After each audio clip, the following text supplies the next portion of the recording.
बघा काय विचारलं आता तुम्ही जा. तरी पण बघा तुमच्या मनात काय असेल अजून विचारायचं तर काय विचारू. नाही आता तुम्ही विचारले जाऊ दे. जा बाळा तो आता.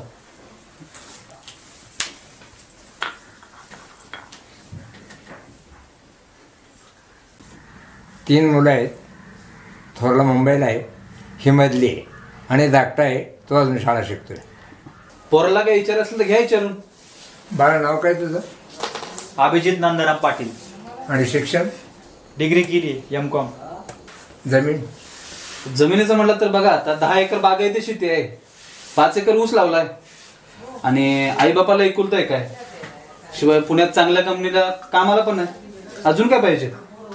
नाही बरं का पाहुणं, तुमच्यापासून काय लपवायचं.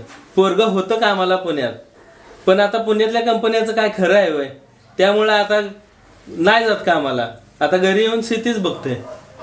काय रामभाऊ, तुम्ही तर बोलले पोरगं पुण्याला कामाला आहे असे तसे. अहो काय जात होते की कामाला, आता सोडलंय काम हे मला कुठं माहित आहे. काय नंतर भाऊ तुम्ही तर काल कुठं मला बोलले. पाहुणं राग मानू नका, नुसतं शेतीवरती मुलगी द्यायला नाही जमणार. कंपन्याचं तरी काय कुठं खरं आहे, कवा बंद पडत्याल सांगता येतंय वय. अहो मुलगी म्हणते मी शेतीत काम करणार नाही, मला सर्व्हिसवाला मुलगा पाहिजे. तर हे काय जुळणार नाही. काय जुळायचं नाही म्हणताय? अरे गपकी. हो थांबा जरा तात्या.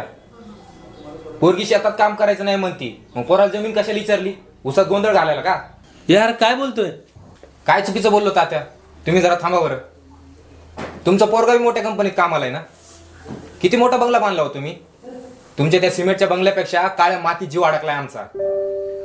तुमच्याकडे पण शेती आहे ना? पोरीने इथं काम केलं तर चालतंय आणि नवऱ्याकडे काम केलं तर काय तिला रोग होणार आहे का? संसाराचा गाडा एका चाकाने चालत नसतो, कळलं का? ठेवा तुमच्या पोरीला घरात हळद कुंकू लावून. ही शेतकऱ्याची पोर आहे, शेतीत काम करणाऱ्या पोरी बरंच लगीन करणार. चल रे.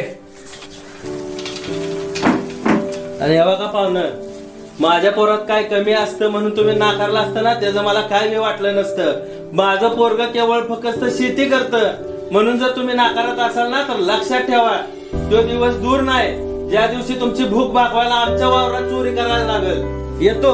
राम राम.